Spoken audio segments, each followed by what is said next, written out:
Good morning students. बच्चों, हम लोगों का atoms and molecule chapter finish हो चुका था। अब हम लोगों का नया चैप्टर स्टार्ट होगा, structure of atom. Next chapter है स्ट्रक्चर ऑफ एटम। एक बात इससे पहले हमको छोटी सी समझनी पड़ेगी। ये कोई भी एटम है, सपोज कर लो एक्स, कोई भी एक्स वाई जेड। कुछ चीज़ें इसके बॉटम पे लिखी होती हैं और कुछ इसके टॉप पे। जो बॉटम पे लिखी होती हैं इनको बोलते हैं एटॉमिक नंबर, और जो टॉप पे लिखी होती हैं इसको बोलते हैं एटॉमिक मास, या सिंपली इसको हम बोल देते हैं एटॉमिक वेट। किसी भी एटम में जितने इलेक्ट्रॉन होते हैं उतने ही प्रोटॉन होते हैं, और ये इलेक्ट्रॉन और प्रोटॉन इक्वल होते हैं एटॉमिक नंबर के। ये जो चीज़ लिखी हुई है एटॉमिक मास, इसमें दो चीज़ों का सम होता है, न्यूट्रॉन एंड प्रोटॉन, और इनको हम बोलते हैं न्यूक्लियॉन्स। अब किसी में अगर न्यूट्रॉन निकालने हैं तो ज़रा सोचो, इसमें से अगर हम ये माइनस कर दें तो पी से पी कट जाएगा और एन बचेगा, यानी ए में से जेड माइनस करेंगे तो नंबर ऑफ न्यूट्रॉन्स निकल के आएंगे। एग्जाम्पल देख लो, एक ही एग्जाम्पल हो गया। इसमें इलेक्ट्रॉन्स पूछे गए हैं तो आप कहेंगे 11, क्योंकि एटॉमिक नंबर 11 है। प्रोटॉन्स पूछे गए हैं तो 11, और न्यूट्रॉन्स पूछे गए हैं तो 23 माइनस 11 इक्वल टू 12।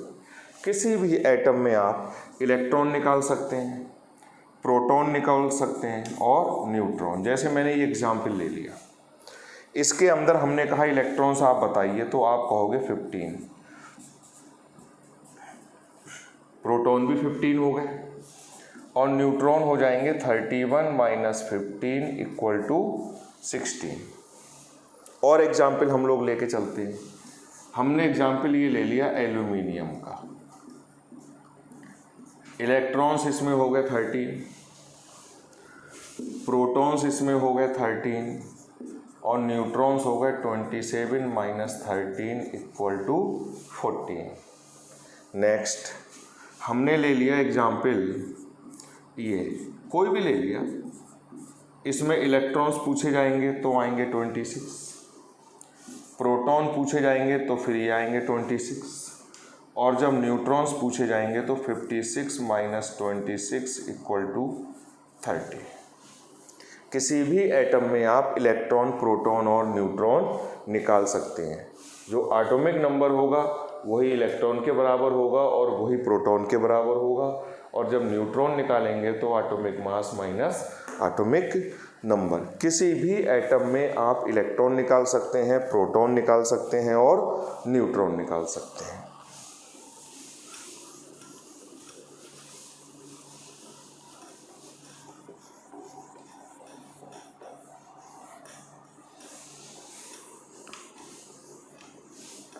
नेक्स्ट एक टर्म आएगी यहाँ पर isotopes.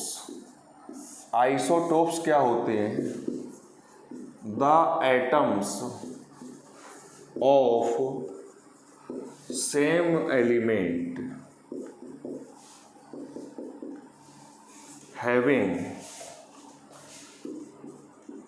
Same atomic number but different atomic mass। वो सारे एटम्स जिनका एटॉमिक नंबर सेम हो लेकिन एटॉमिक मास डिफरेंट हो, उनको हम बोलते हैं आइसोटोप्स। Are called isotopes. इसके नोट्स बच्चों आपको यहीं से बनाने हैं। इससे पहले जो मैंने लिखा था आप वीडियो रोकेंगे, वो सब कॉपी करेंगे, उसके बाद आप लोग डालेंगे हेडिंग आइसोटोप्स, और इसमें डेफिनेशन आप लोग लिखना शुरू करोगे। The atoms of same element having same atomic number but different atomic mass are called isotopes. इसके एग्जाम्पल्स देख लो बच्चों। हमने फर्स्ट एग्जाम्पल लिया ये ये जो है हाइड्रोजन का आइसोटोप्स, इसको हम बोलते हैं प्रोटियम, इसको बोलते हैं ड्यूटीरियम, ट्राइटियम। और ये जो ट्राइटियम होता है ये रेडियो एक्टिव नेचर का होता है। अब इसके अंदर हमने कहा इलेक्ट्रॉन्स कितने हैं तो आप कहेंगे 1, प्रोटॉन्स कितने हैं तो आप कहेंगे 1, न्यूट्रॉन्स कितने हैं तो दिस माइनस दिस 0। इसमें आएंगे इलेक्ट्रॉन्स कितने हैं 1, प्रोटॉन्स 1 और न्यूट्रॉन हो जाएगा दिस माइनस दिस यानी 1। Electron 1, proton 1 and neutron 2। किसी भी एटम में आप इलेक्ट्रॉन्स निकाल सकते हैं, प्रोटॉन्स निकाल सकते हैं और न्यूट्रॉन्स निकाल सकते हैं।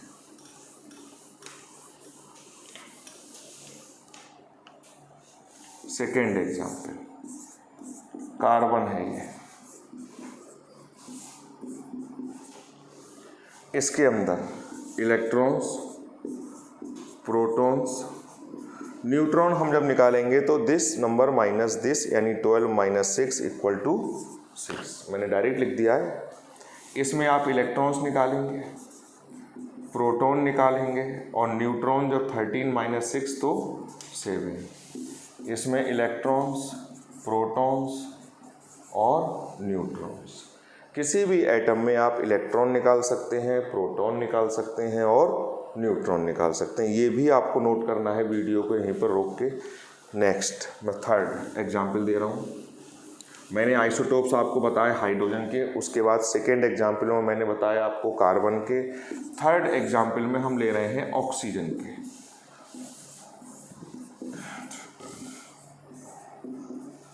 इलेक्ट्रॉन्स 8, प्रोटॉन्स 8, न्यूट्रॉन्स हो जाएंगे 8। इलेक्ट्रॉन्स 8, प्रोटॉन्स 8, न्यूट्रॉन हो जाएंगे 17 minus 8 equal to 9। Electrons 8, protons 8, neutron हो जाएंगे 18 माइनस 8 इक्वल टू 10। एक एग्जाम्पल हमको और लर्न करना है, फोर्थ क्लोरीन। क्लोरीन के ये आइसोटोप्स हैं, ये एक है 35 वाला, इसके सिर्फ 2 ही आइसोटोप्स हैं और एक है ये क्लोरीन 35 और एक है क्लोरीन 37। इसमें इलेक्ट्रॉन्स निकालेंगे तो 17, प्रोटॉन 17, न्यूट्रॉन निकालेंगे तो दिस माइनस दिस, ये बच्चों आएगा 18। इसके अंदर इलेक्ट्रॉन्स निकालेंगे तो 17, प्रोटॉन्स निकालेंगे तो 17 और न्यूट्रॉन्स निकालेंगे तो 37 माइनस 17 इक्वल टू 20। हमने ये पढ़ा आइसोटोप्स। आइसोटोप्स क्या होते हैं? जिनका एटॉमिक नंबर सेम होता है लेकिन एटॉमिक मास डिफरेंट होता है, उनको हम बोलते हैं आइसोटोप्स। अब आता है नेक्स्ट आइसोबार। ये सब बच्चों आपको यहीं से कॉपी करनी है, इसके नोट्स आपको सेंड नहीं किए जाएंगे। जो वीडियो देखेगा उसी के नोट्स बनेंगे, वरना आप लोग वीडियो देखते नहीं है, फिर समझ में आपको आता नहीं है, प्रॉब्लम क्रिएट होती है। नेक्स्ट हेडिंग है आइसोबार्स। द एटम्स, ये डिफरेंट एलिमेंट्स के होंगे, of different elements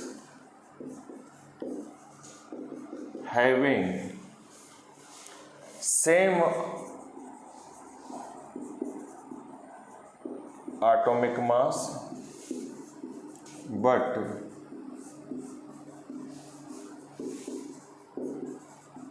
different atomic number are called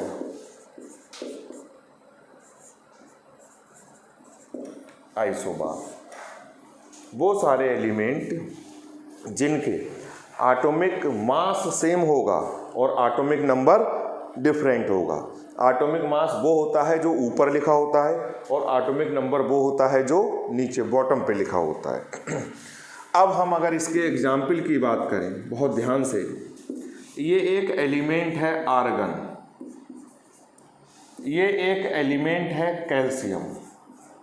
अब देखिए आप, दोनों एलिमेंट्स के एटॉमिक मास सेम हो रहे हैं और एटॉमिक नंबर डिफरेंट हो रहे हैं।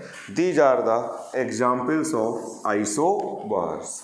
क्योंकि आइसोबार की जो डेफिनेशन है उसमें ये कहा गया है कि जिनके एटॉमिक नंबर सेम हो और एटॉमिक नंबर डिफरेंट हो और एटॉमिक मास सेम हो, उनको हम बोलते हैं आइसोबार। ये थी डेफिनेशन। सेकेंड एग्जाम्पल आप इसका देखिए। ये एक एलिमेंट है कार्बन और ये एक एलिमेंट है नाइट्रोजन। अब आप देखिए इनके एटॉमिक मास क्या हो रहे हैं, सेम, लेकिन एटॉमिक नंबर क्या है, डिफरेंट। इसलिए हम इनको बोलेंगे isobar.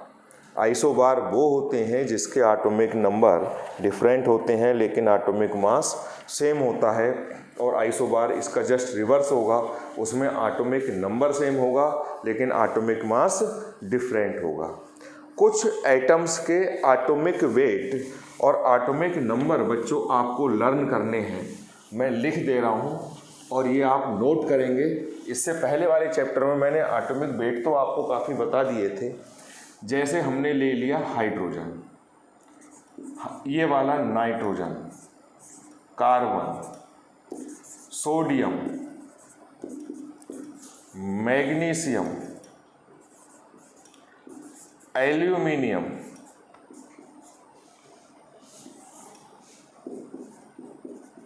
Phosphorus, sulphur.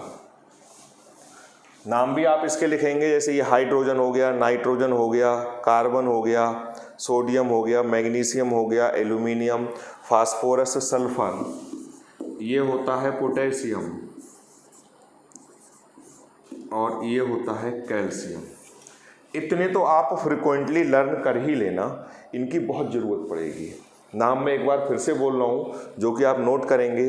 Hydrogen note कर लीजिए अभी साथ ही साथ, nitrogen, carbon, sodium, magnesium, this is aluminium, phosphorus, sulphur, potassium, calcium.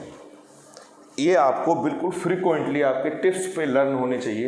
इनकी बहुत ज़रूरत पड़ेगी आपको 9th में भी, 10th में भी, 11th में भी, 12th में भी। जब जब आप केमिस्ट्री पढ़ेंगे आपको इनकी बहुत ज़रूरत पड़ेगी। तो ये आपको करना ही करना है बच्चों। इस लेक्चर में इतना ही, बाकी हम लोग नेक्स्ट लेक्चर में इस चैप्टर को आगे कंटिन्यू करेंगे। बहुत ही इंटरेस्टिंग चैप्टर है, परेशान होने वाली कोई बात नहीं है। बस जितना कहा जाए उतना आप साथ साथ रिवाइज करते हुए चलें। Thank you.